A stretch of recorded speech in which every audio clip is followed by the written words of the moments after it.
15. Oke. Sambil menunggu peserta yang lain, nanti yang lain menyusul nih Ibu. Nah, ini di-record sama seperti biasa PCM membantu lakukan, nanti akan diposting di YouTube membantu seperti itu. Bismillahirrahmanirrahim. Assalamualaikum warahmatullahi wabarakatuh. Waalaikumsalam warahmatullahi wabarakatuh. Baik, sebelumnya kami ucapkan banyak terima kasih dan selamat datang kepada Ibu Alimatul Kibriyah karena sudah menyempatkan waktu dan untuk menyempatkan waktu mengisi materi di PCMM Bantul di agenda Pondok Ramadan Al-Maghribi Online yang kedua. Yang kemarin kan episode 1 Bu, yang sekarang episode 2 seperti itu. Dengan materi yang sama tapi dengan peserta yang berbeda.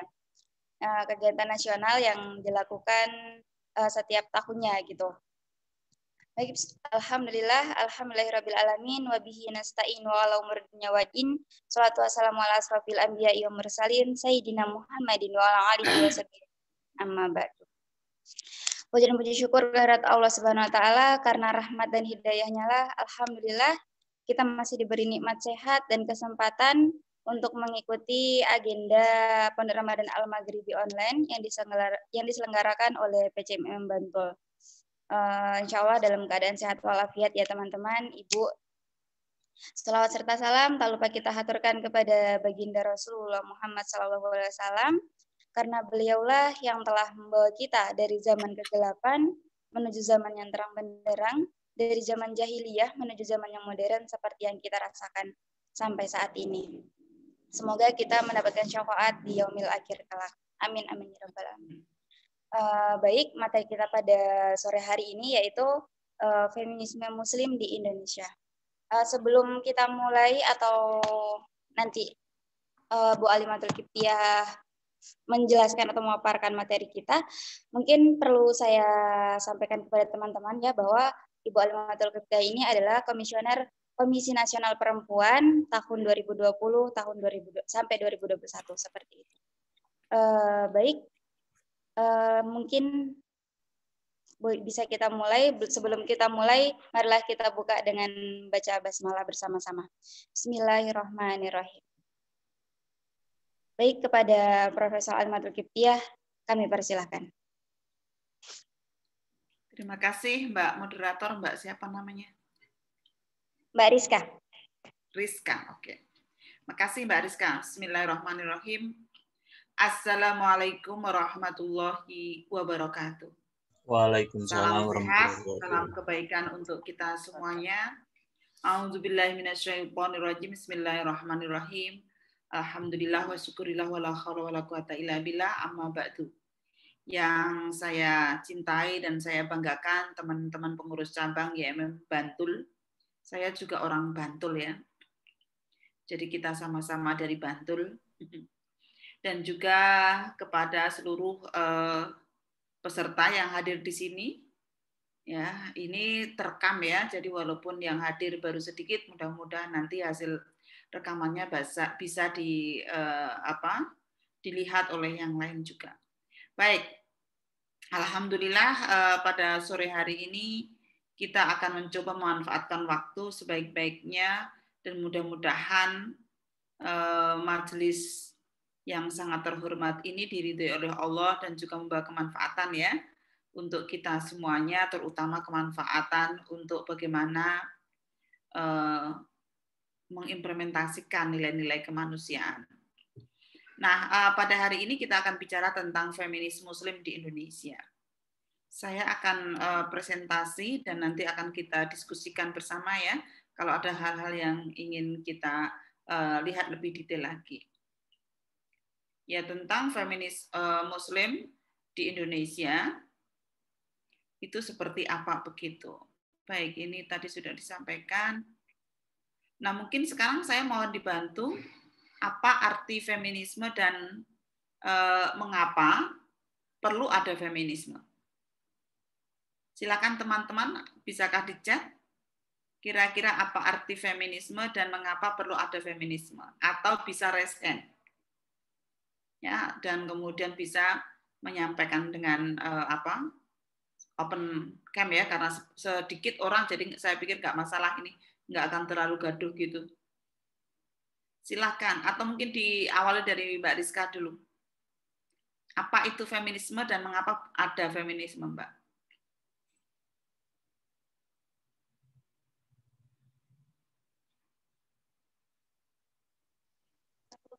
Mohon maaf, ini sepertinya Imawati Nida Amira ingin menjawab, Ibu. Oke, silakan Mbak Nida.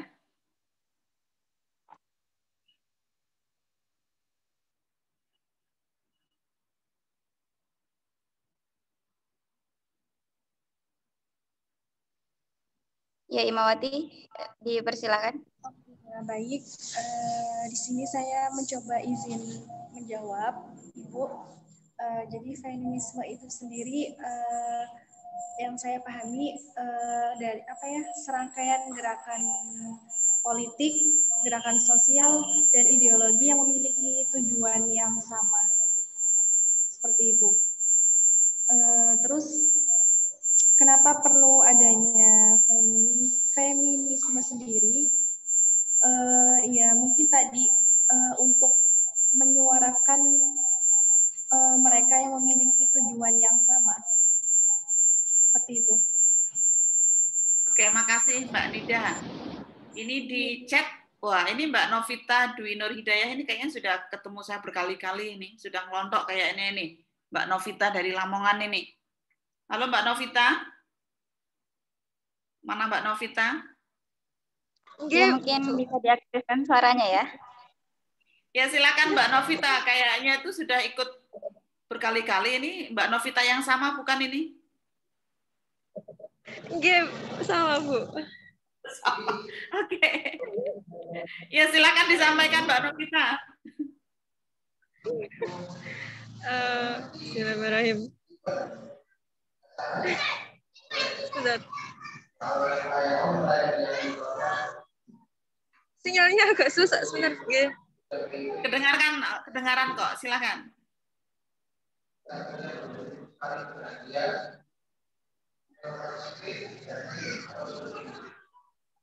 Oke, kalau tidak mungkin saya bacakan aja ya. Di dalam chat itu kata Mbak Novita, feminisme adalah serangkaian gerakan sosial, gerakan politik, dan ideologi yang memiliki tujuan yang sama, yaitu untuk mendefinisikan, membangun, dan mencapai kesetaraan gender di lingkungan politik, ekonomi, pribadi, dan sosial. Oke, perfect ya. Komplit sekali begitu. Baik, terima kasih Mbak Novita dan Mbak Nida yang sudah mengawali diskusi kita pada sore hari ini. Apa yang sudah disampaikan Mbak Nida dan Mbak Novita, ya betul ya, tentang definisi feminis dan kenapa perlu ada feminis gitu ya. Nanti coba kita diskusikan. Nah, menurut Kamus Besar Bahasa Indonesia, feminisme itu diartikan sebagai sebuah gerakan ya, sebuah gerakan yang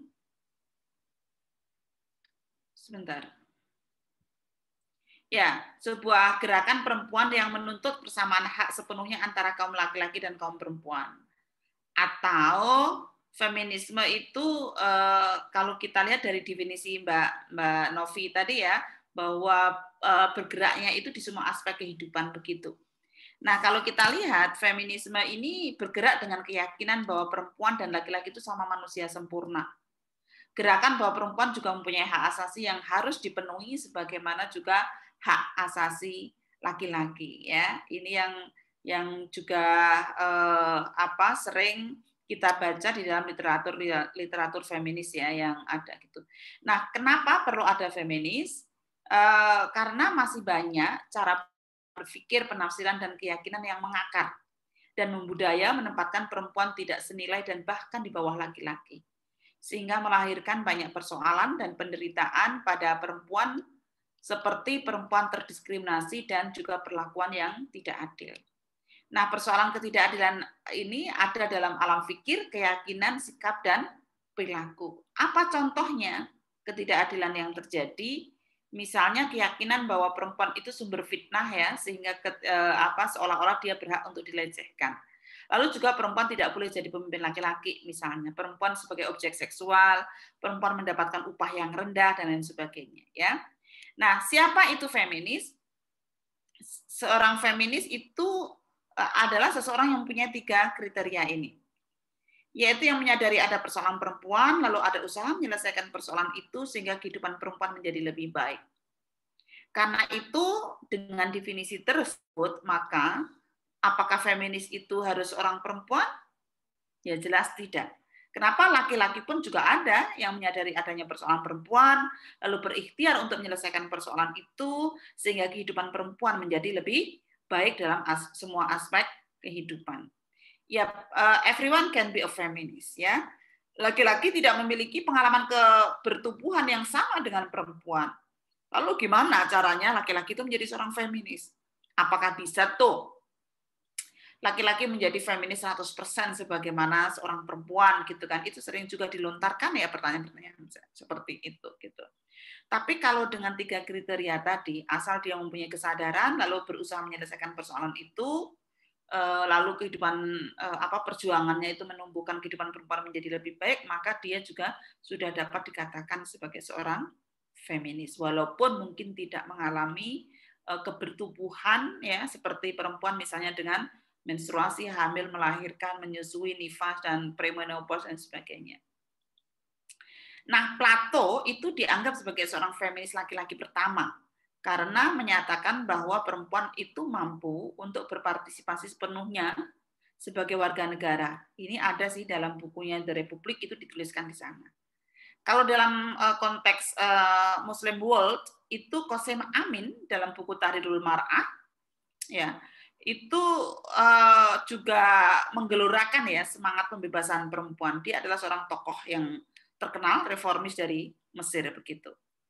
Nah, selain itu teman-teman sekalian, sebenarnya identitas feminis itu juga problematis ya bagi beberapa orang itu. Yang menarik adalah kalau di Indonesia itu lebih banyak kalangan muda yang mengatakan dirinya feminis daripada kalangan tua. Yang ini kebalikannya dengan di Barat. Kalau di Barat itu kalangan tua itu lebih banyak yang mengatakan dirinya seorang feminis daripada kalangan muda. Kenapa terjadi seperti itu? Nah, di Indonesia, kalangan muda itu salah satu konteks di Indonesia itu sering feminis itu dihubungkan dengan Gerwani, dengan PKI begitu. Sehingga kalangan tua ya, mereka yang pernah berinteraksi dengan Gerwani gitu kan, dan tidak mau diberi label feminis itu dengan hubungannya dengan PKI, dengan Gerwani, maka mereka tidak mau mengatakan dirinya seorang feminis gitu. Nah, hal ini berbeda dengan kalangan muda ya yang tidak berinteraksi langsung ya dengan PKI, dengan Gerwani gitu ya. Ya memang sebenarnya itu negatif stigma ya, dalam arti tidak selalu benar ya stigma-stigma yang ada itu gitu. Nah, penelitian saya di dalam buku Feminis Muslim di Indonesia itu menarik bahwa lebih banyak laki-laki yang menyebut dirinya feminis daripada perempuan. Hal ini terjadi karena kalau laki-laki itu menyebut dirinya seorang feminis, dia terangkat derajatnya. Dia dipersepsikan sebagai seseorang yang akan membantu pekerjaan pengasuhan dan rumah tangga. Dia adalah orang yang akan membela hak-hak perempuan. Gitu. Tapi kalau perempuan, dia menyebut dirinya seorang feminis, seringnya itu label negatif yang disematkan kepada dia adalah misalnya menyalahi kodrat, ingin mendominasi suaminya, ya, kemudian tidak mau berkeluarga dan lain sebagainya. Nah, dengan definisi tadi, teman-teman sekalian, maka di dalam beberapa forum saya mengatakan bahwa Nabi Muhammad itu bisa menjadi seorang feminis. Kenapa? Karena Nabi Muhammad menyadari ada persoalan perempuan, lalu beliau berusaha menyelesaikan persoalan perempuan sehingga perempuan menjadi mulia dan mempunyai derajat kemanusiaan yang penuh seperti laki-laki. Walaupun ini sangat kontroversi ya, kontroversinya tidak hanya di kalangan para feminis, tapi juga kontroversinya di kalangan Muslim sendiri, gitu ya. Ke kalangan Muslim beberapa berkeberatan untuk menyebut Nabi Muhammad seorang feminis, gitu ya, karena ada banyak negatif stigma yang melekat pada feminis itu sendiri. Sementara kalangan feminis untuk menyebut Nabi Muhammad seorang feminis itu juga ada yang keberatan, gitu. Kenapa menurut beberapa kelompok feminis, beberapa orang feminis itu mengatakan apa buktinya Nabi Muhammad itu seorang feminis gitu. Nah, kalau saya berargumentasi dengan 3 definisi yang tadi saya sampaikan, bahwa beliau menyadari ada persoalan perempuan, beliau berusaha menyelesaikan persoalan itu sehingga kehidupan perempuan menjadi lebih baik, maka dengan sendirinya beliau adalah seorang feminis. Apa yang dilakukan oleh beliau gitu? Banyak sekali yang dilakukan oleh beliau ya di masa kerasulannya, merubah status posisi relasi yang timpang dan juga persepsi akan pengakuan perempuan yang tidak penuh sebagai manusia misalnya, itu diubah menjadi bahwa perempuan itu juga manusia sempurna. Laqad khalaqnal insana fi ahsani taqwim gitu. Bahwa sungguh makhluk itu diciptakan dari manusia itu diciptakan dari sebagus-bagus makhluk. Di situ tidak diartikan bahwa itu hanya khusus laki-laki ya, tapi juga laki-laki dan perempuan. Banyak sekali yang dilakukan, misalnya bagaimana awalnya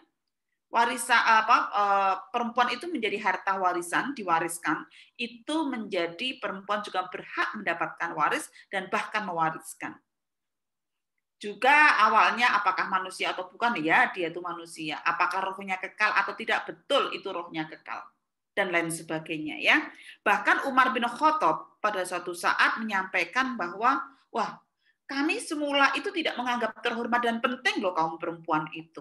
Tapi ketika Islam datang dan Tuhan menyebut mereka, kami baru menyadari bahwa ternyata ya perempuan itu juga memiliki hak-hak ya yang otonom ya, yang dimana selama ini kami tidak tahu dan lalu kemudian kami juga tidak bisa melakukan intervensi. Nah, ini artinya apa? Bahwa Nabi Muhammad itu memang melakukan sebuah revolusi yang menurut saya, revolusi tentang kondisi perempuan Arab jahiliyah saat itu menjadi bagaimana kemuliaan perempuan itu di dalam Islam. Nah, sekarang arah gerakan feminis Muslim di Indonesia itu kemana begitu? Kalau kita bicara tentang arah gerakan feminis Muslim di Indonesia, itu paling tidak ada 3 relevansinya. Yang pertama karena adanya kompleksitas persoalan perempuan dan upaya penyelesaiannya. Jadi yang kompleks itu bukan hanya persoalannya, upaya menyelesaikannya itu juga kompleks. Lalu ada dinamika dan ketegangan antara Islam dan feminisme, lalu ada kekhasan feminis Muslim di dalam mencari titik temu yang ada itu. Nah, gimana strategi mencari titik temu yang ada? Yaitu dengan menggunakan keberagaman yang mana pengalaman perempuan itu tidak selalu dapat diwakilkan oleh perempuan lain. Misalnya masalah jilbab itu ada yang mengartikan penindasan, tapi ada juga yang mengartikan kebebasan. Keragaman pendapat ini gitu, itu perlu diakui ya oleh feminis Muslim untuk kemudian kita mencoba untuk saling menghormati di situ. Kemudian yang kedua adalah cara mencari titik temunya adalah dengan menggunakan metode historis dan juga hermeneutik.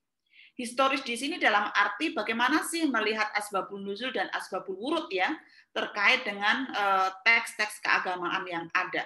Sedangkan hermeneutik membaca teks itu secara komprehensif. Hermeneutik di sini tidak diartikan bahwa kemudian menganggap, meyakini kitab suci itu buatan manusia, bukan seperti itu.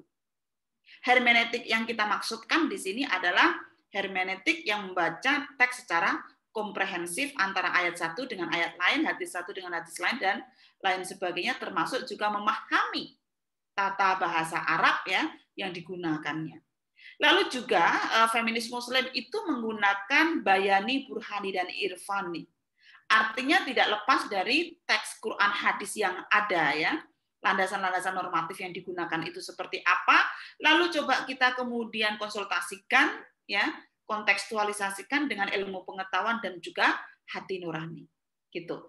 Lalu yang tidak kalah pentingnya adalah tentang feminis Muslim itu di dalam mencari titik temu adalah dengan memperhatikan etik ya, etik yang mana kata Ibnu Maskaweh itu di dalam diri manusia itu ada etik yang bersifat kebaikan, ya. Kebaikan umum, kebaikan individu, dan yang itu membawa kemanfaatan dan kebahagiaan. Jadi seorang Muslim feminis itu mereka tetap kebanyakan ya, tetap menggunakan jilbabnya, tetap berpuasa, tetap sholat, itu karena dia merasakan bahwa ada kebaikan ya yang dirasakan dari ritual-ritual yang ada itu gitu. Walaupun mungkin salah satunya kebaikan yang dirasakan adalah merasa feeling good karena kemudian sudah melaksanakan kewajiban agama. Nah, ini yang menurut saya menjadi penting karena pada suatu hari ketika ada forum tertentu gitu, saya itu masih dipertanyakan, Bu Alim itu feminis masih sholat enggak ya gitu. Nah, ini menurut saya pertanyaan yang aneh ya. Kenapa? Karena seolah-olah kemudian namanya para feminis itu sudah meninggalkan agamanya. Para feminis itu sudah tidak practicing gitu. Padahal dari pengamatan saya, banyak feminis muslim ya, teman-teman saya dan juga kalau saya amati kolega-kolega saya, mereka masih di dalam menjalankan praktek-praktek keagamaannya. Tapi tetap kemudian menyebut mengidentifikasi dirinya sebagai seorang feminis.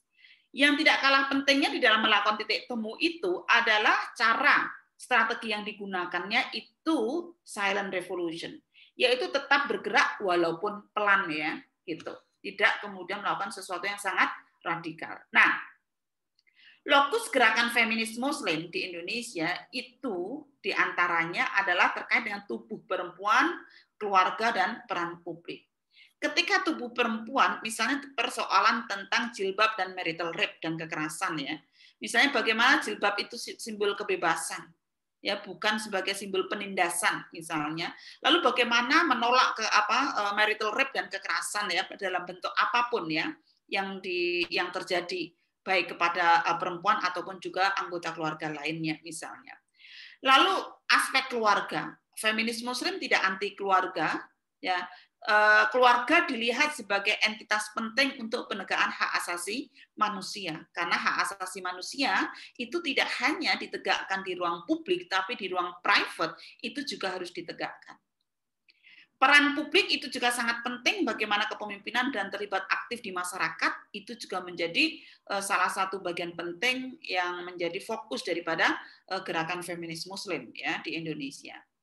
Nah, kita akan bicara tentang keluarga feminis, arah gerakan feminis muslim di Indonesia. Kenapa kita bicara tentang keluarga? Ya, karena dalam realitasnya, banyak perempuan mengalami hambatan dan diskriminasi ketika masuk dalam pernikahan. Budaya patriarki begitu kuatnya mengkondisikan keluarga sebagai ruang pengorbanan seorang perempuan. Karena itu, feminis muslim menolak penunggalan peran perempuan sekedar domestik, ya, tetapi bukan berarti feminis melarang perempuan yang memilih ketika dia hanya berkiprah di area domestik. Justru feminisme itu mendorong agar perempuan itu bebas memilih peran terbaiknya, asalkan itu pilihan bebas dan tanpa paksaan. Mau jadi ibu rumah tangga ya silahkan, mau kemudian mau berkiprah ya di area-area masyarakat ya lebih intensif juga tidak masalah begitu. Nah, selain itu kalau kita bicara tentang keluarga feminis itu memampukan ya anggota keluarga. Yang mana kita ketahui bahwa Allah hanya melihat kualitas diri masing-masing orang, baik laki-laki dan perempuan tanpa melihat latar belakang statusnya. Jelas dikatakan di dalam Al-Qur'an, inna akramakum indallahi atqakum. Yang paling mulia di sisi Allah adalah yang paling bertakwa begitu. Selain itu Rasulullah juga menganjurkan pernikahan sebagai ruang yang semakin meningkatkan kualitas seseorang, bukan malah sebaliknya. Dengan pernikahan, seorang laki-laki yang tadinya hanya mampu bertanggung jawab pada dirinya sendiri bisa lebih berkualitas dengan mampu bertanggung jawab pada istrinya, anak-anaknya dan juga masyarakatnya. Demikian juga perempuan. Dengan menikah, bagaimana dia tidak hanya bertanggung jawab pada dirinya sendiri, tapi juga bertanggung jawab kepada bagaimana keluarga, masyarakat, dan suaminya. Nah, tanggung jawab suami kepada istri itu apa bentuknya? Menghormatinya, menyayanginya, mendukung perkembangan dirinya, membantu kesulitan-kesulitannya, dan juga bagaimana tanggung jawab istri kepada suami demikian juga gitu. Nah, keluarga feminis menolak semua bentuk kekerasan dan senantiasa mendukung pasangan yang tumbuh bersama di dalam kebaikan. Nah, yang menarik teman-teman sekalian kalau kita amati di dalam keluarga feminis itu lebih mengedepankan negosiasi ya, bukan dominasi. Itu nego ya maksudnya.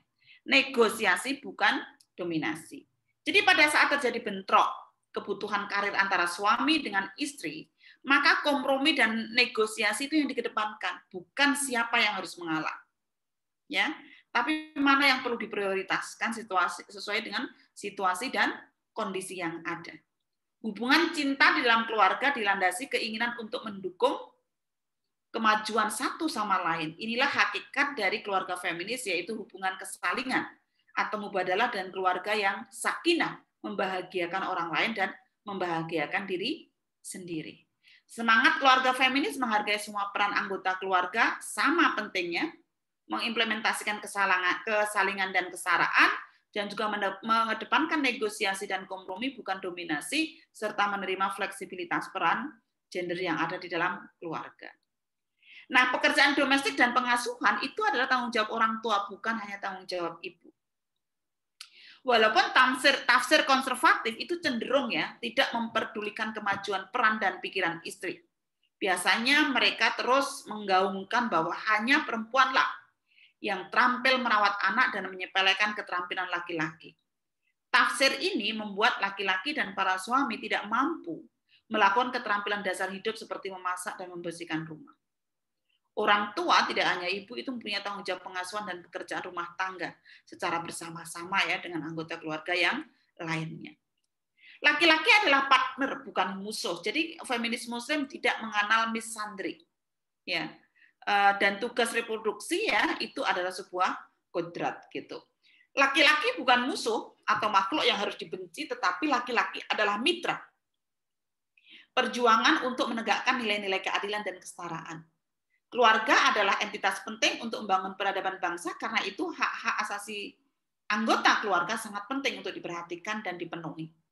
Feminis Muslim tidak protes kepada Tuhan dengan tugas reproduksinya, menstruasi, hamil, melahirkan, nifas, dan menyusui yang diemban oleh perempuan. Asalkan, ini catatan penting, dibarengi dengan keharusan keterlibatan laki-laki untuk meringankan tugas-tugas reproduksi yang berat tersebut. Ini perlu diketahui juga teman-teman, perempuan mampu melahirkan, perempuan mampu menyusui dan menstruasi, ya, itu adalah kodrat. Tetapi kapan mau melahirkan seperti apa, mau pakai epidural atau mau pakai sesar, itu sebenarnya sudah konstruksi. Ya, mau punya anak berapa itu juga sudah konstruksi. Jadi kodrat yang dimaksud adalah kemampuan ya untuk kemudian melahirkan, menyusui dan sebagainya itu gitu. Nah, seperti yang kita sampaikan tadi di dalam feminis Muslim itu practicing religious belief. Yang mana keluarga feminis adalah keluarga yang menghargai kebebasan, termasuk kebebasan menjalankan agamanya. Salah satu ciri khas dari kebanyakan para feminis Muslim adalah menjalankan ibadah ritual. Practicing religious belief yang mana hal itu dilakukan sebagai bentuk kebebasan beribadah sesuai dengan kenyamanan dan kebaikan secara individu, yang mana oleh Ibnu Maskawih disebut sebagai istilah al-khair, kebaikan gitu. Nah, bahagia di keluarga dan bersahaja di masyarakat. Jika seseorang dapat menyelesaikan masalah gender dalam keluarga, baik itu yang terkait dengan relasi dan peran yang tidak seimbang, kesempatan yang tidak merata, serta kekerasan, itu dapat diselesaikan dengan baik, maka akan ada jaminan bahwa mereka juga akan berkiprah secara maksimal di ruang publik gitu. Feminis Muslim berpengalaman dalam mengatasi masalah-masalah kontroversi dan perdebatan antara agamawan dan feminis di isu kesehatan reproduksi, pembuat keputusan dalam keluarga, kepemimpinan keluarga, peran dan tanggung jawab, relasi, status suami istri, dan anggota keluarga lainnya. Ini yang coba diubah oleh feminis Muslim ya, mengubah relasi hierarki menjadi relasi egaliter. Kalau di masyarakat kita masih kebanyakan itu melihat Tuhan suami istri, maka ini bagaimana menjadi sebuah segitiga posisi ya, yaitu Tuhan, suami, dan istri. Sehingga suami dan istri itu mempunyai tanggung jawab yang sama. Mungkin kemarin teman-teman mengikuti ya, ada salah satu YouTuber yang terkenal yang dia setelah menikah mengatakan dirinya suaranya adalah suara Tuhan misalnya. Itu berarti masih mempunyai relasi yang hierarki. Karena seolah-olah kemudian istri atau anggota keluarga yang lain misalnya itu adalah hamba begitu ya. Nah, ini saya pikir pemikiran yang perlu kita kritisi. Ini beberapa landasan-landasan normatif ya yang gunakan ya, sehingga kalau teman-teman apa benar sih relasi yang seimbang itu ada di dalam Al-Quran? Ada ya. An-Nisa ayat 1, bagaimana laki-laki dan perempuan itu diciptakan dari zat yang sama, misalnya Ar-Rum ya 21 gitu. Bagaimana tentang pernikahan itu untuk mencapai litaskunu ilaiha, untuk mencapai kebahagiaan bersama, lalu ini ja'ilun fil ardi khalifah dan lain sebagainya gitu. Nah, kesimpulannya teman-teman sekalian, mungkin kita akan diskusikan lebih lanjut ya. Yaitu arah gerakan feminis muslim di Indonesia adalah pada penguatan keluarga feminis. Gerakan keluarga feminis itu dimotori oleh feminis muslim Indonesia. Walaupun feminis muslim banyak fokus pada keluarga, bukan berarti tidak peduli ya pada urusan publik. Banyak masalah keluarga ditentukan oleh peran publik, sehingga memberikan perhatian pada isu publik itu adalah sesuatu yang tidak dapat dielakkan. Masa depan gerakan kesetaraan dan keadilan gender di ranah keluarga di negeri ini dapat kita andalkan pada gerakan feminis muslim. Walaupun memang kristalisasi teori-teori feminis muslim juga mempunyai peluang untuk dikembangkan lebih dalam sehingga dapat membawa kemanfaatan pada umat yang lebih luas. Kesalingan dalam peran dan tanggung jawab itu menjadi sesuatu yang sangat penting untuk kita upayakan bersama. Saya pikir itu Mbak Rizka mungkin bisa kita diskusikan bersama ya terkait dengan isu-isu tentang feminis muslim ini. Kurang lebihnya mohon maaf, terima kasih. Assalamualaikum warahmatullahi wabarakatuh. Waalaikumsalam warahmatullahi wabarakatuh. Baik, itu tadi ya penjelasan terkait feminis muslim di Indonesia. Sangat luar biasa sekali penjelasannya yang sudah dijelaskan atau dipaparkan oleh Ibu Alimatul Hidayah. Mungkin sekarang kita langsung masuk di sesi diskusi atau tanya jawab saja ya teman-teman, supaya ya lebih enak aja. Mumpung ada Ibu juga, kita bisa ngobrol langsung. Mungkin ada pertanyaan-pertanyaan yang mau ditanyakan, saya persilahkan kepada seluruh peserta. Mungkin bisa langsung mengaktifkan suaranya saja jika ada pertanyaan ya. Assalamualaikum warahmatullahi wabarakatuh. Waalaikumsalam warahmatullahi wabarakatuh. Saya Malia Tahara, mohon maaf Ibu tidak bisa on-cam kamera. Jadi menurut saya feminisme itu adalah bentuk solidaritas dari perempuan gitu kan. Nah, jadi ada beberapa hal atau beberapa kasus yang ingin saya tanyakan. Yang pertama terkait dengan kasus pelecehan seksual pada jemaah perempuan gitu. Jadi dikatakan bahwa kan ada kasus terkini gitu, mengatakan bahwa mungkin salah mukenanya yang terlalu ketat gitu, atau mengatakan bahwa perempuan itu seharusnya sholatnya di rumah saja. Ada kasus pelecehan seksual yang dilakukan oleh kakek-kakek. Begitu Ibu. Lalu yang ingin saya tanyakan, bagaimana sih sudut pandang feminisme di Indonesia? Dan hal apa sih yang harus kita lakukan gitu sebagai sesama kaum perempuan? Untuk kasus selanjutnya adalah perempuan itu biasanya perasaan muncul rendah diri gitu. Artinya mengatakan bahwa kita tidak bisa muncul di publik. Jadi yang memang berhak itu adalah kaum laki-laki. Sebetulnya perasaan ini justru banyak muncul dari diri perempuan itu sendiri. Nah, untuk menanggapi hal-hal seperti itu, apa yang harus kita lakukan? Terima kasih. Baik, terima kasih atas pertanyaannya Himawati Amalia. Mungkin bisa langsung dijawab saja Ibu sambil menunggu pertanyaan yang lain. Saya persilakan.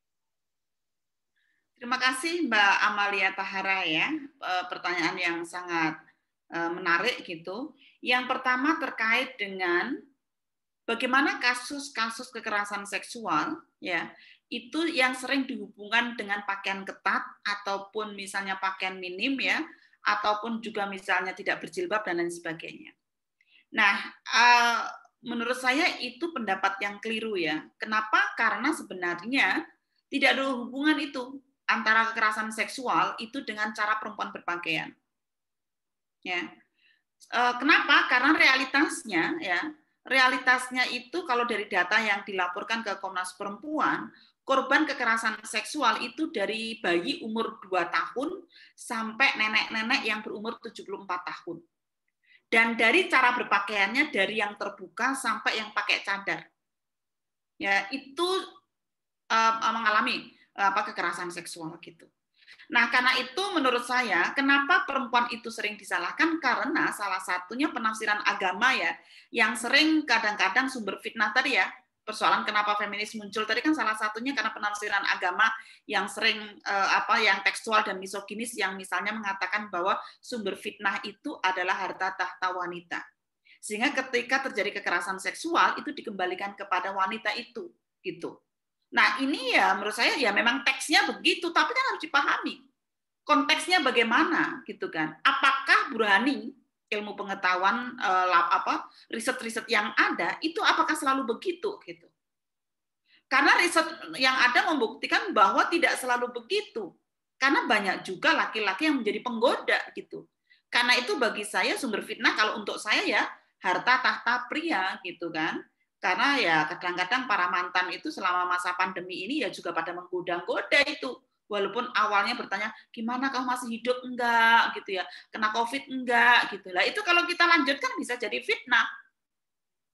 Tapi karena mayoritas masyarakat kita, bahkan kemarin penelitiannya Infit ya, 69, hampir 70% pelecehan seksual itu disebabkan oleh karena cara pakaian perempuan berpakaian. Itu anggapan masyarakat.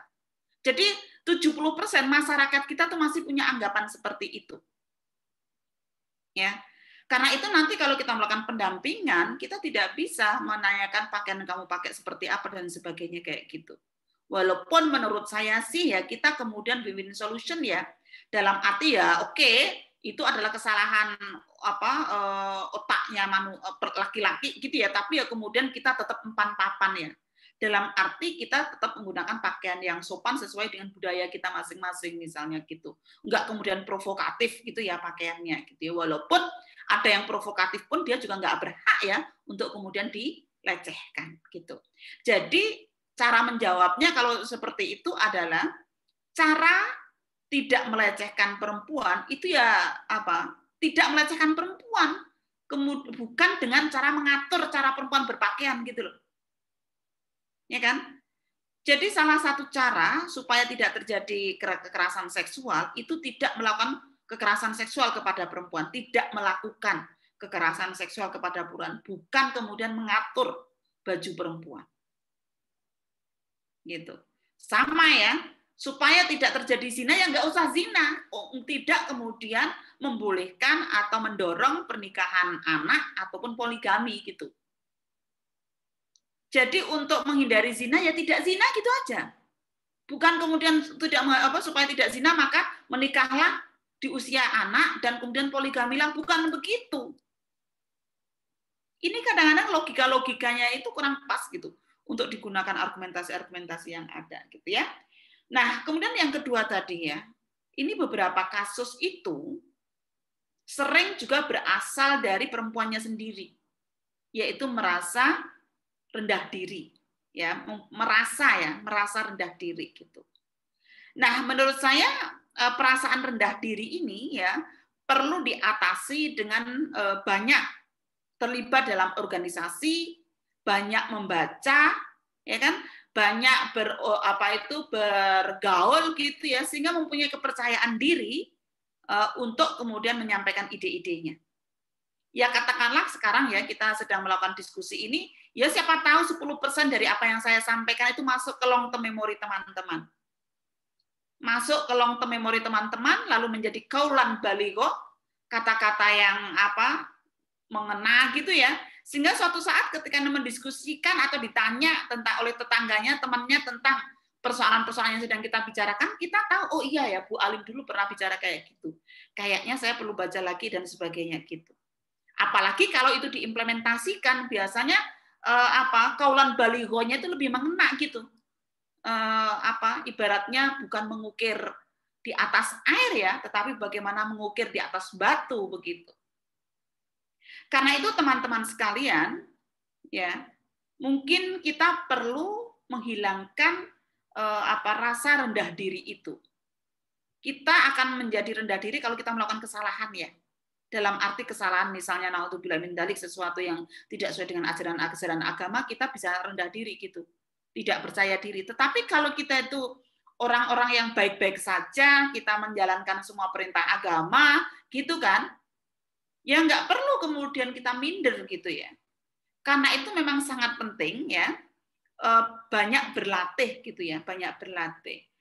Saya itu kalau ngomong di depan siapapun hampir sudah tidak grogi lagi ya misalnya. Itu kenapa? Ya karena sejak SMP saya itu dilatih oleh orang tua saya, oleh paman saya itu. Jadi saya waktu SMP dulu ketika Ramadan kayak gini, sudah diminta untuk ngisi pengajian di musola-musola itu.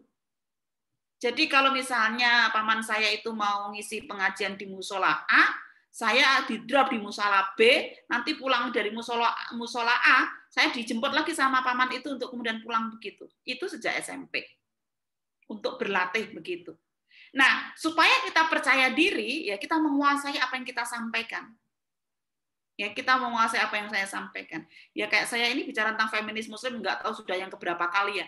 Kadang-kadang tanpa PowerPoint aja ya sudah hafal begitu.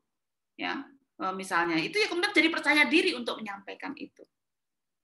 Nah, teman-teman sekalian, kita perlu ingat ya, yarfa'il ladzina amanu utul ilma darajah. Barang siapa yang berilmu maka Allah akan mengangkatkan derajatnya. Karena itu jika teman-teman rajin upgrading dan updating ilmu pengetahuan dan pengalaman orang lain, kita ambil hikmahnya, maka insya Allah itu akan menjadi modal kita ya untuk kemudian bisa berkiprah lebih maksimal lagi di masyarakat, ya di keluarga dan juga untuk memaksimalkan karir diri sendiri. Insya Allah lah. Ini kan masih muda-muda ya, apa yang ditanam oleh teman-teman sekarang itu bisa jadi akan kita akan diraihnya itu 10-20 tahun yang akan datang begitu. Percayalah itu gitu. Allah itu enggak sare gitu ya.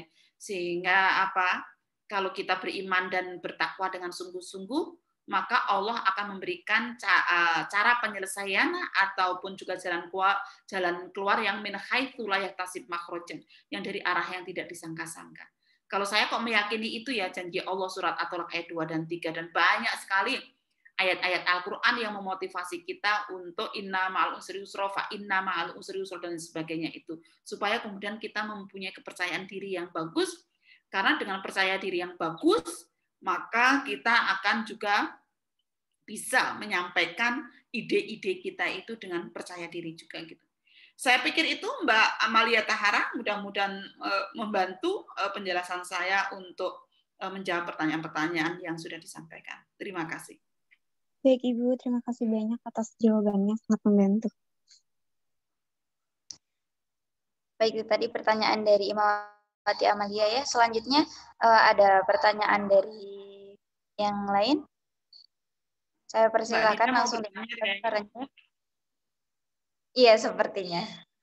Silakan Mbak Nida. Iya, baik Ibu. Terima kasih atas tadi penyampaiannya yang sangat luar biasa dan alhamdulillah bisa diberikan kesempatan untuk bisa langsung bertemu dengan Ibu. Baik, di sini saya ingin bertanya beberapa pertanyaannya. Yang pertama, tadi Ibu sempat mengatakan bahwa feminis itu justru lebih banyak jumlahnya pria dibandingkan perempuan. Nah, padahal yang kita tahu feminisme sendiri adalah gerakan yang untuk mendukung kesetaraan gender perempuan, di mana memang kita lihat seringkali banyak sekali perempuan yang diperlakukan tidak adil. Nah, itu kenapa kok bisa justru lebih banyak kaum pria dibandingkan perempuan. Terus yang kedua, di sini saya beberapa melihat ya, dan saya juga mengikuti di Instagram gitu, memang ya pasti ada pro dan kontra dengan feminisme sendiri. Sebenarnya apa sih gitu yang mengharuskan kita untuk bisa menjadi feminis gitu, karena mereka sendiri mungkin yang kontra ya dengan feminis itu ya, karena dimana mereka mengira feminisme itu justru tidak menghormati kaum pria, padahal di sini adalah mengangkat kesetaraan gender begitu. Itu Ibu dari saya. Mohon pencerahannya. Terima kasih. Assalamualaikum warahmatullahi wabarakatuh. Terima kasih Imawati Nida. Waalaikumsalam warahmatullahi wabarakatuh. Monggo Ibu, saya persilakan untuk menjawab pertanyaan dari Imawati Nida Amira. Oke, makasih Mbak Nida ya. Jadi tadi kenapa sih banyak laki-laki yang menyebut dirinya seorang feminis daripada perempuan? Jadi bukan lebih banyak bukan lebih banyak feminis laki-laki daripada feminis perempuan gitu ya, tetapi menyebut dirinya. Ya. Karena bisa jadi banyak yang dia itu esensinya seorang feminis tapi dia nggak mau menyebut dirinya seorang feminis. Kalau menurut saya sih Ibu-ibu Aisyah, Nasihatul Aisyah, Imawati itu ya feminis gitu. Karena mereka bergerak ya di gerakan sosial yang dia ingin menyelesaikan persoalan-persoalan perempuan kan begitu ya, sehingga kehidupan perempuan menjadi lebih baik kan gitu. Nah, di dalam penelitian saya kenapa ya kok lebih banyak laki-laki yang menyebut dirinya sebagai feminis daripada perempuan? Karena berhubungan dengan negatif stigma tadi yang melekat pada istilah atau kata feminis itu sendiri. Kata feminis itu banyak miskonsepsi, salah satu di antaranya atau beberapa di antaranya, misalnya tentang feminis itu menyalahi kodrat. Feminis itu nggak mau hamil. Feminis itu benci laki-laki. Feminis itu ingin menguasai laki-laki gitu. Bahkan ada yang mengatakan feminis itu mendukung gerakan lesbianisme misalnya. Ya kan? Nah, karena itu dengan beberapa miskonsepsi yang tadi dilekatkan pada istilah feminis itu, ketika seorang perempuan menyebut dirinya seorang feminis, maka resiko-resikonya itu lebih berat. Wah, kamu feminis berarti kamu ingin mendominasi suamimu lah gitu. Kamu menyalahi kodrat ya, kamu nggak mau hamil ya, kamu nggak mau melahirkan ya gitu. Misalnya gitu. Tapi kalau laki-laki menyebut dirinya feminis, negatif stigma itu tidak banyak terjadi pada mereka. Justru mereka tuh terangkat derajatnya. Wah, ini kalau punya suami feminis tuh enak tuh. Kenapa? Karena dia pasti membantu pekerja rumah tangga dan pengasuhan, mendukung kerja-kerja perempuan gitu. Lalu akan berbagi kesalingan dan menghormati dan sebagainya. Maka dengan fenomena itulah menyebabkan lebih banyak laki-laki yang menyebut dirinya loh ya, menyebut dirinya seorang feminis daripada perempuan. Itu hasil penelitian saya. Tapi kalau jumlah feminis itu lebih banyak daripada perempuan, ya iya, walaupun mereka terkadang nggak mau menyebut dirinya seorang feminis. Gitu, ya. Walaupun mereka nggak mau menyebut dirinya seorang feminis. Ya kalau di Indonesia itu yang kalangan-kalangan tua, itu begitu. Saya memperjuangkan hak perempuan, tapi saya bukan feminis, gitu. Itu ya, itu yang pertama. Yang kedua adalah terkait dengan pro dan kontra feminis, gitu ya. Memang, apalagi misalnya ada kelompok yang Indonesia tanpa feminis. Ada banyak miskonsepsi tentang feminis itu membenci laki-laki, feminis itu anti keluarga, gitu ya. Tetapi kan dari konsep feminis muslim kan tidak. Feminis muslim itu tidak benci laki-laki. Feminis muslim itu tidak anti keluarga. Tapi emang kok sampai ada miskonsepsi tentang anti keluarga dan benci laki-laki itu ceritanya gimana toh Bu gitu. Ya kan? Nah, yang saya pelajari di Amerika dulu tentang sejarah gerakan feminis di barat misalnya, tahun 60-an gelombang kedua itu yang sangat kuat dengan feminis radikalnya misalnya, mereka ada aksi, walaupun sebenarnya aksinya kecil ya sebenarnya, tapi menjadi retorika feminis, lalu seolah-olah itu semua feminis begitu. Apa aksi yang dilakukan? Mohon maaf ya, saat itu ada demo yang para perempuannya itu melepas BH-nya, lalu kemudian digulung-gulung menjadi bola, lalu dibakar. Nah, persoalannya adalah kadang-kadang salah tafsir dengan apa yang dilakukan oleh kelompok feminis ini gitu. Seolah-olah mereka tidak mau tugas-tugas menyusui dan sebagainya. Padahal yang dimaksudkan adalah ya dalam konteks patriarkal dan radikal ya saat itu adalah banyak pengalaman-pengalaman perempuan itu yang tertindas gara-gara dia seorang perempuan. Nah, simbol dari keperempuanan itu salah satunya adalah BH, karena BH itu hanya dipakai oleh perempuan gitu, nggak dipakai oleh laki-laki. Misalnya begitu. Tapi itu sebenarnya tiny group ya, kelompok kecil gitu. Dan tidak mainstream. Ya, tidak mainstream, di feminis barat pun juga nggak mainstream. Apalagi feminis muslim feminis muslim tidak mengenal cara-cara seperti itu gitu. Kalau terkait dengan anti keluarga gimana gitu kan? Pendapat-pendapat tentang anti keluarga gitu. Ada satu buku feminis rekonstruksi feminis on family gitu. Jadi kalau di barat itu memang gerakan pro dan anti keluarga itu kuat ya. Pro dan anti keluarga itu sangat kuat sekali gitu. Nah, yang kadang-kadang ini yang tahun 60-an itu memunculkan adanya gerakan misalnya feminis lesbian. Tapi ini lagi-lagi, ini kan kalau kita bicara feminis itu kan beragam sekali ya bentuknya ya, macam-macam sekali gitu. Makanya di dalam dalam argumentasi saya itu kita ada feminis muslim gitu loh, yang kemudian ada perbedaan-perbedaan dari berbagai macam kelompok-kelompok feminis yang ada tadi gitu.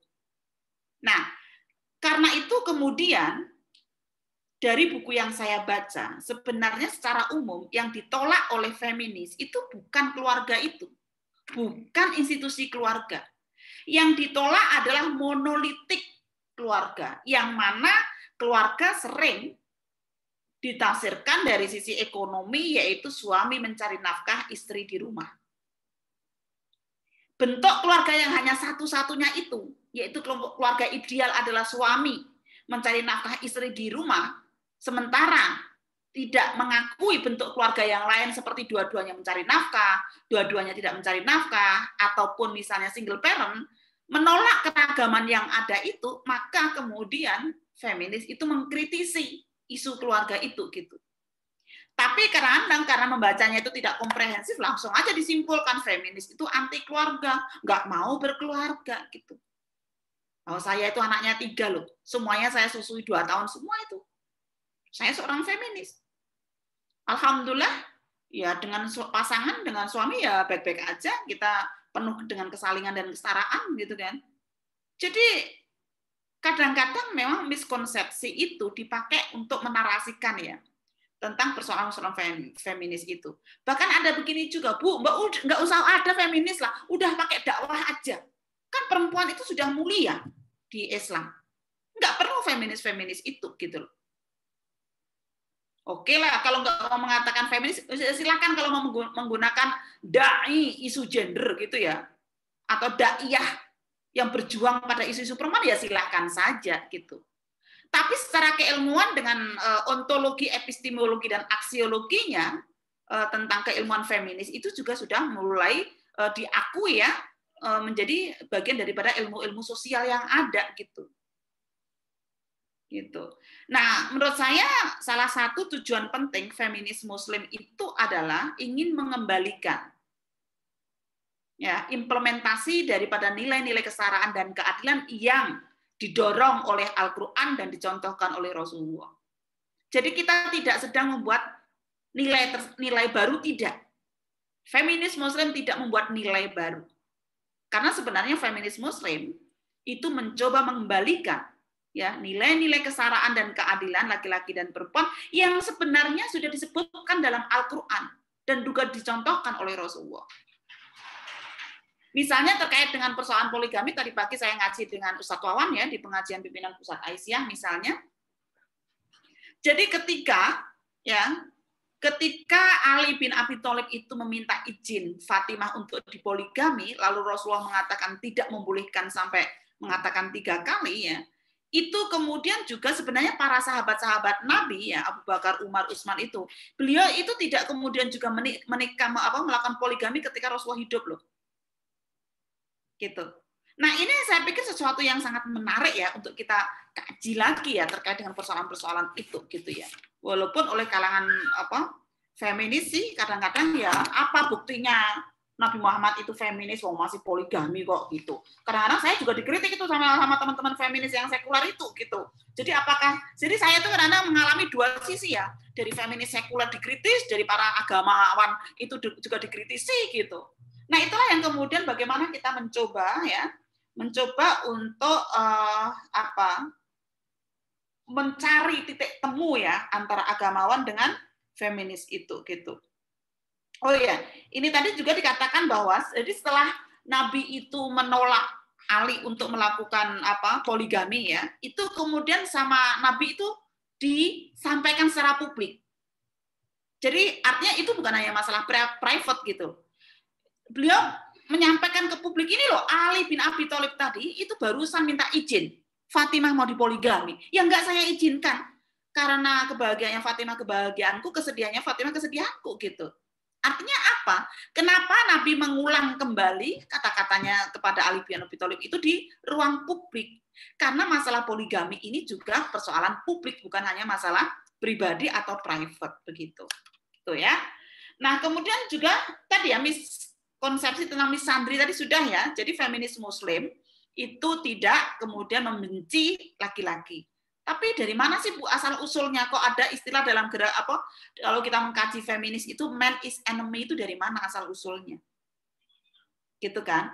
Ya memang dari sejarah feminis yang saya pelajari itu ada Mbak, kelompok-kelompok feminis yang ya tidak suka dengan laki-laki, tapi itu sebenarnya jumlahnya sangat kecil sekali dan itu tidak menjadi pilihan feminis muslim. Gitu. Pernah sih, mohon maaf ya, suatu saat saya ke Singapura ada satu acara, lalu saya ketemu dengan salah seorang feminis sekuler begitu. Dia mendiskusikan, kita tuh kan punya otonomi dari tubuh kita sendiri dong. Mau kita pakai untuk apa? Mohon maaf ya, vagina kita ya terserah kita dong. Mau pakai dengan suami, dengan siapa kan terserah gitu. Waduh, saya baru ngeh gitu. Oh, jangan-jangan ini ya kata-kata seperti ini nih yang buat saya kena dampak juga gitu. Bahwa seolah-olah kemudian semua feminis itu setuju dengan seks bebas gitu loh. Nah, saya kaget juga. Ya kalau orang Jogja, feminis Jogja itu kan menurut saya so far ya aman-aman aja ya, dalam arti ya mereka jelas tidak setuju dengan adultery atau perzinahan, jelas tidak setuju gitu loh. Tapi memang ada Mbak, ya orang per orang feminis yang punya pemikiran seperti itu ada. Tapi sebenarnya kan bukan hanya feminis ya Mbak ya. Mereka yang tidak feminis pun setuju dengan perzinahan itu ya ada gitu loh persoalannya. Tapi bukan karena dia seorang feminis gitu kan. Lalu kemudian dia setuju perzinahan, lalu kemudian dihubungkan namanya feminis itu setuju pada perzinahan. Karena realitas di masyarakatnya mereka yang tidak memperjuangkan perempuan juga setuju pada perzinahan itu. Pada jajan kemana-mana itu misalnya. Nah, gitu kan. Tapi karena yang bicara itu adalah seorang perempuan, lalu sering kemudian dipakai narasi untuk mengcounter feminis itu adalah setuju dengan seks bebas. Gitu. Dengan berdalih misalnya tentang otonomi tubuh perempuan tadi, gitu loh. Ya kan? Nah, itu sih menurut saya beberapa hal ya yang menjadi perbincangan yang menarik kalau kita bicara tentang miskonsepsi daripada feminis itu. Jadi bagi feminis muslim, laki-laki bukan musuh. Ya, laki-laki adalah teman perjuangan untuk memenuhi hak-hak asasi perempuan. Apa buktinya? Cut Nyak itu didukung oleh Tengku Umar, Dewi Sartika didukung oleh suaminya, Kartini didukung oleh bapaknya, Aisyah didukung oleh Muhammadiyah, Muslimat didukung oleh NU, dan banyak lagi organisasi-organisasi perempuan itu kemudian didukung oleh organisasi-organisasi laki-laki.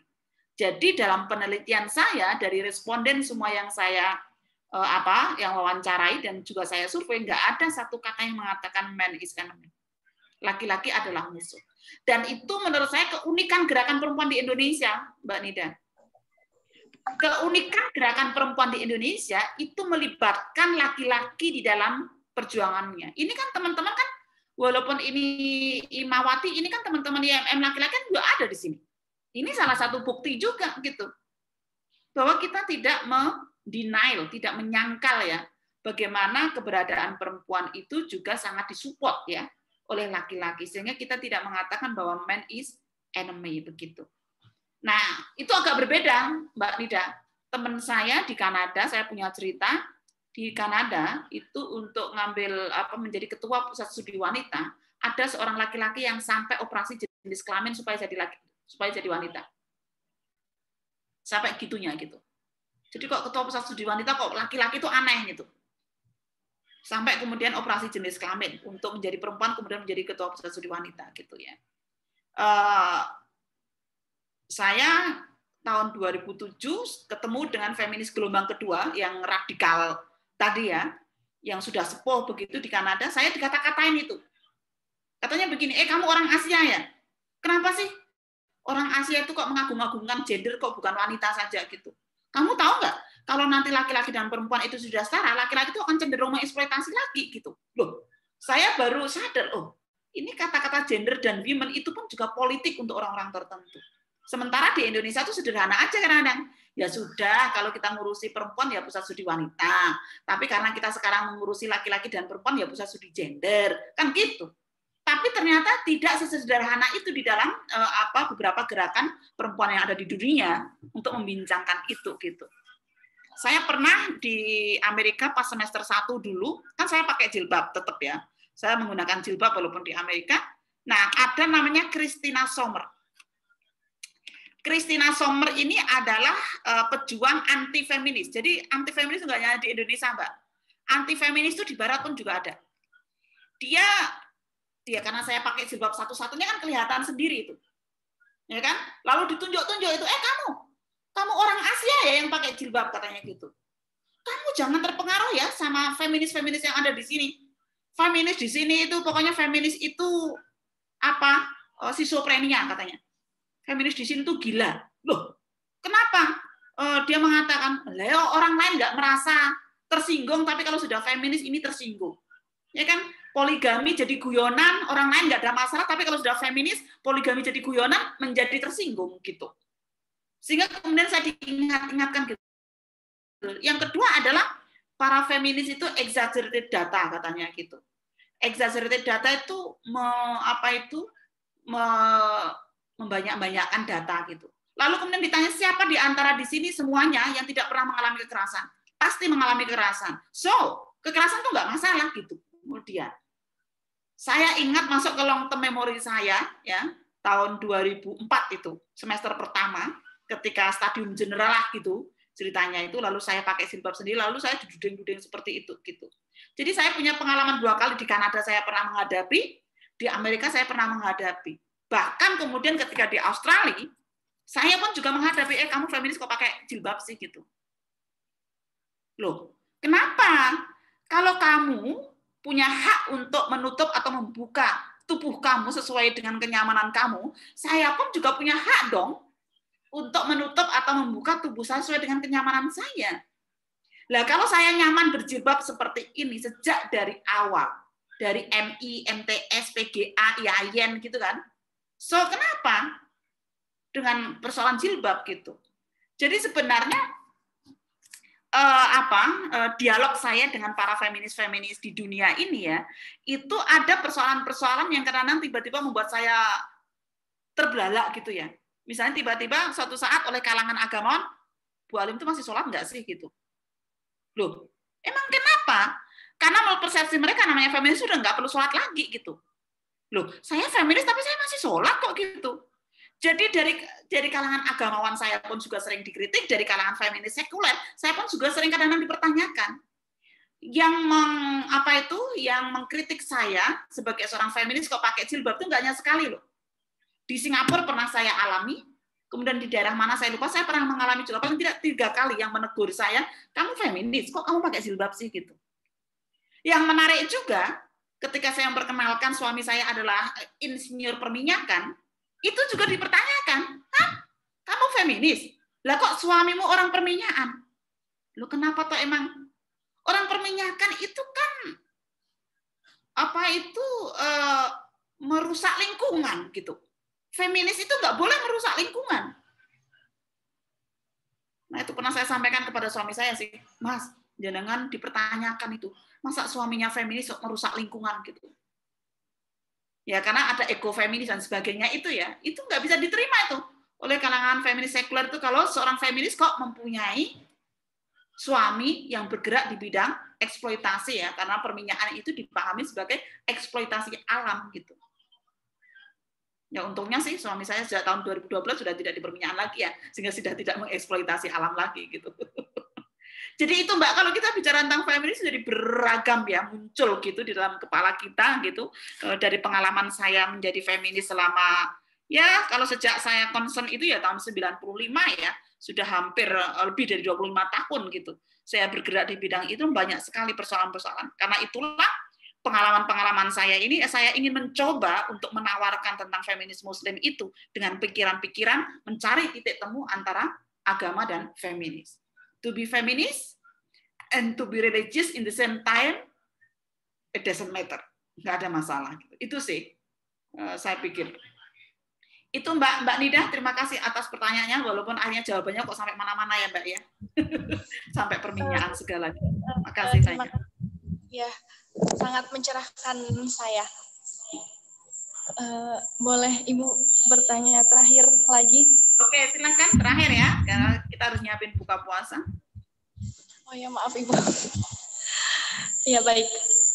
Jadi tadi yang sudah Ibu sampaikan, saya jadi ingin menanyakan, ya pada intinya sebenarnya apa sih pengaruh bagi kita dalam pergerakan mahasiswa gitu dengan adanya feminis sendiri gitu Ibu. Sudah. Feminis itu kan membantu mengkerangkakan ya, membantu mengkerangkakan perjuangan-perjuangan ataupun persoalan-persoalan yang dihadapi, lalu juga bagaimana upaya-upaya penyelesaiannya, sehingga ketika misalnya menghadapi persoalan-persoalan di sekitar teman-teman sebagai mahasiswa misalnya, itu lalu bisa mencoba untuk mencari solusinya, untuk memanusiakan manusia. Misalnya kalau teman-teman yang sekarang di kampus itu, yang sekarang sedang kita gerakkan adalah bagaimana implementasi PPKS itu di kampus. PPKS itu pencegahan dan penanganan kekerasan seksual di kampus. Apakah kampus teman-teman itu sudah punya ya unit layanan terpadu, sudah punya aturannya? Ya, kalau belum ya silahkan audiensi ke wakil rektor wakil rektor bagian kemahasiswaan masing-masing ya, agar ada gitu. Kenapa? Karena kalau di kampus sekarang seolah-olah tidak ada persoalan kekerasan seksual, itu seolah-olah realitasnya pasti banyak. Gitu. Kenapa? Karena 80% korban itu tidak akan lapor ke tidak akan lapor. Karena juga nggak ada yang mau lapor kemana kan gitu. Karena itu sekarang kita di Komnas Perempuan itu bekerja sama dengan Kementerian Agama, Kementerian Pendidikan dan Kebudayaan. Kalau dengan Kementerian Agama itu sudah sejak tahun 2018 dan banyak kampus yang sekarang sudah mulai ada SK Rektor dan juga pembentukan tim ULT, unit layanan terpadu, untuk bagaimana kalau ada korban-korban kekerasan seksual itu melapor, ya kemudian ditangani dan mendapatkan pemulihan. Nah, dalam minggu-minggu ini juga Komnas Perempuan juga bekerja sama dengan Kemendikbud sedang melakukan harmonisasi Permendikbud. Ya, kebijakan Permendikbud yang mana akan mengatur tentang bagaimana upaya-upaya pencegahan dan penanggulangan kekerasan seksual. Kenapa ini menjadi sangat penting? Karena data dari Catahu Komnas Perempuan itu selalu menunjukkan, dan juga di data-data yang lainnya ya, bahwa kekerasan seksual di ranah komunitas itu selalu meningkat dan selalu paling dominan daripada kekerasan-kekerasan yang lain. Jadi kalau anak-anak itu sudah ada Undang-Undang Perlindungan Anak, kalau mereka berumah tangga sudah ada Undang-Undang PKDRT ya, penghapusan kekerasan dalam rumah tangga. Tapi ketika mahasiswa dia bukan anak-anak dan dia belum berumah tangga, itu belum ada payung hukum yang jelas yang mengatur ini. Karena itu insya Allah dalam waktu dekat segera kita sahkan, segera kita launching ya, dan nanti teman-teman akan bagaimana berkiprah untuk itu gitu. Oke lah, kalau itu tidak setuju dengan istilah feminis, enggak apa-apa, yang penting ide-idenya lah diambil gitu ya. Memang istilahnya itu tadi problematis tadi ya. Mungkin nggak masalah sih, nggak harus kok saya seorang feminis kemana-mana saya seorang feminis, nggak perlu itu gitu. Yang penting adalah bagaimana pembelajaran yang bisa kita ambil dari gerakan ini, bagaimana dia mengidentifikasi persoalan-persoalan perempuan, bagaimana cara menyelesaikannya, gitu kan? Lalu bagaimana juga melakukan advokasi entah itu advokasi kebijakan, advokasi pemberdayaan ya, juga advokasi yang lainnya gitu. Saya pikir itu sih Mbak, sehingga sebenarnya bukan sesuatu yang tidak bisa kita ambil pelajaran ya daripada gerakan feminis yang ada itu gitu. Saya pikir itu, dan saya meyakini kalau kemudian salah satu tadi ya arah gerakan feminis Muslim itu adalah arah keluarga yang penuh dengan kesalingan, maka insya Allah kalau kita mau implementasikan akan banyak wanita-wanita akan semakin bahagia di keluarganya. Baiti jannati itu akan kemudian betul-betul termanifestasikan gitu, karena kemudian dengan konsep keluarga yang penuh kesalingan itu tidak ada lagi salah satu mempunyai beban yang berlebih, tidak ada kekerasan ya, tidak ada dominasi, tidak ada pemarginalan gitu ya, tapi dipenuhi dengan bagaimana meningkatkan kualitas bersama, meningkatkan kerjasama bersama sehingga tidak ada salah satu jenis kelamin yang dirugikan, yang mendapatkan beban lebih, dan kemudian juga bagaimana akhirnya besar proses bersama dalam keluarga itu untuk menciptakan keluarga yang sakinah, mawaddah, warahmah. Karena salah satu definisi feminis Muslim atau feminis Islam ya dari buku saya itu adalah laki-laki dan perempuan yang mencoba untuk mempertanyakan budaya patriarchal culture yang dilandaskan pada interpretasi keagamaan dan untuk menciptakan keluarga sakinah, mawaddah, warahmah gitu. Itu hanya ada di Indonesia kayaknya. Definisi feminis itu untuk menciptakan keluarga yang sakinah, mawaddah, warahmah. Karena literatur feminis yang saya baca selama ini nggak ada. Itu hanya di Indonesia. Makanya kemudian feminis Muslim Indonesia itu jadi unik gitu loh. Tujuannya aja untuk menciptakan keluarga sakinah, mawaddah, warahmah gitu. Bukan hanya sekedar pemuliaan perempuan gitu. Tapi ketika implementasi feminis ini kita coba lakukan, maka sebenarnya kemuliaan laki-laki, beban laki-laki pun juga akan kemudian terbantu untuk teringankan gitu. Saya pikir itu Mbak Nida dan juga Mbak Rizka dan juga teman-teman semuanya, karena sudah hampir maghrib ya, kita harus menyiapkan buka puasa. Nanti anak-anak saya protes, nanti ibu dari pagi jam 7.30 sampai jam 5.30 kok nge-zoom terus. Ini yang 5 kali soalnya tadi. Ya, pagi 7.30 pengajian PP Aisyah, lalu jam 10 Akademi Feminis Muslim, lalu kemudian kita rapat sebentar, jam 1 rapat dengan Mbak Yuli Mutmainah, lalu ini gitu. Jadi ini yang sudah ke-6 kalinya. Makanya wajah saya sudah nggak karu-karuan ya. Tapi biasanya kalau ada forum kayak gini lupa sih, capek itu gitu ya. Maka mudah-mudahan apa yang kita ikhtiarkan bermanfaat ya untuk kita semuanya. Saya pikir itu teman-teman sekalian, sekali lagi terima kasih atas pertanyaan-pertanyaan kritisnya ya. Mudah-mudahan menjadi amal jariah kita di bulan puasa ini, dan selamat berbuka puasa. Mudah-mudahan ibadah kita diterima oleh Allah dan menjadi amal kebaikan dan membawa keberkahan untuk kita semuanya. Terima kasih. Mohon maaf jika ada hal yang kurang berkenan. Assalamualaikum warahmatullahi wabarakatuh.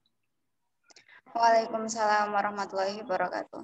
Baik, itu tadi ya penjelasan yang luar biasa dari Ibu Alimatul Kipti ya terkait feminis Muslim di Indonesia. Sangat banyak sekali, yang salah satunya bahwa perlu kita ingat dan perlu ditekankan bahwa perempuan itu bukan hanya menyusui, mengandung dan lain-lain, dan sedangkan mengurus rumah tangga dan laki-laki hanya bekerja seperti itu.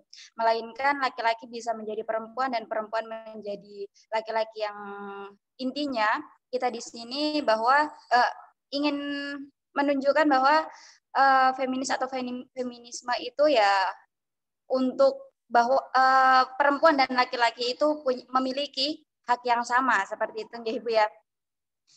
Itu saja. Mungkin sebelum kita tutup, dari Ibu bisa memberikan closing statement terlebih dahulu. Oke, closing statement saya, feminis Muslim di Indonesia itu adalah sebuah ikhtiar untuk mempertemukan ya bagaimana gagasan-gagasan agama dan gagasan feminis yang terkontekstualisasikan dengan fenomena yang ada di Indonesia. Teman-teman, saya sangat menghargai kajian ini walaupun hanya sedikit orang ya.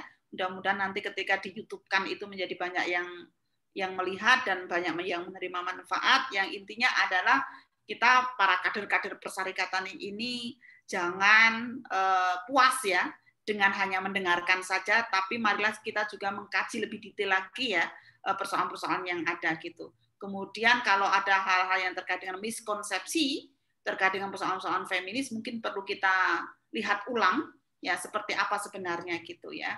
Karena kemarin juga pernah ada satu forum bicara tentang feminis Muslim, semuanya pembicara feminis gitu ya, feminisme gitu, semua yang bicara adalah laki-laki. Ketika ditanya kenapa kok tidak ada narasumber perempuan, alasannya adalah, loh, memang kalau kita mau bicara tentang jenazah, tentang mayit, memang mayitnya kita ajak bicara. Nah, saya pikir itu sebuah pelecehan kepada perempuan ya, seolah-olah kemudian perempuan itu adalah mayit gitu, untuk kemudian dibicarakan, tapi tidak punya akses untuk berbicara gitu. Nah, banyak sekali ya pro dan kontra terkait dengan persoalan ini, tapi insya Allah kalau dengan keyakinan yang baik ya, apa yang kita ikhtiarkan dan semuanya kita berlandaskan kepada Bayani, Burhani, dan Irfani, mudah-mudahan apa yang kita ikhtiarkan ini menjadi sesuatu nilai kebaikan ya untuk umat manusia. Saya pikir itu Mbak, terima kasih. Sekali lagi terima kasih ya atas semuanya. Assalamualaikum warahmatullahi wabarakatuh. Waalaikumsalam warahmatullahi wabarakatuh. Itu tadi ya teman-teman, mungkin waktu kita sangat singkat, bisa dikatakan singkat ya, karena mungkin masih banyak pertanyaan-pertanyaan dari teman-teman yang ingin ditanyakan. Nanti bisa disampaikan di grup dan nanti kita akan kirimkan ke Ibu Alimati langsung. Seperti itu ya teman-teman. Ya tadi terima kasih sekali lagi kami ucapkan kepada Ibu karena untuk kesekian kalinya berkenan untuk mengisi dan membersamai kita di PCMM Bantul gitu. Ya siapa tahu kedepannya akan diundang lagi, jangan bosan-bosan ya Ibu. Ibu sehat-sehat terus dan semua peserta semangat terus gitu. Sekian acara kita pada sore hari ini. Sebelum kita tutup, marilah kita tutup dengan baca hamdalah bersama-sama. Alhamdulillahirabbil alamin. Dari saya selaku moderator, kurang dan lebihnya mohon maaf. Billahi fisabilil haq, fastabiqul khairat. Wassalamualaikum warahmatullahi wabarakatuh. Selamat berbuka puasa semuanya. Terima kasih ya, saya live ya, saya harus buka puasa. Ibu, terima kasih. Ya, sudah sampai di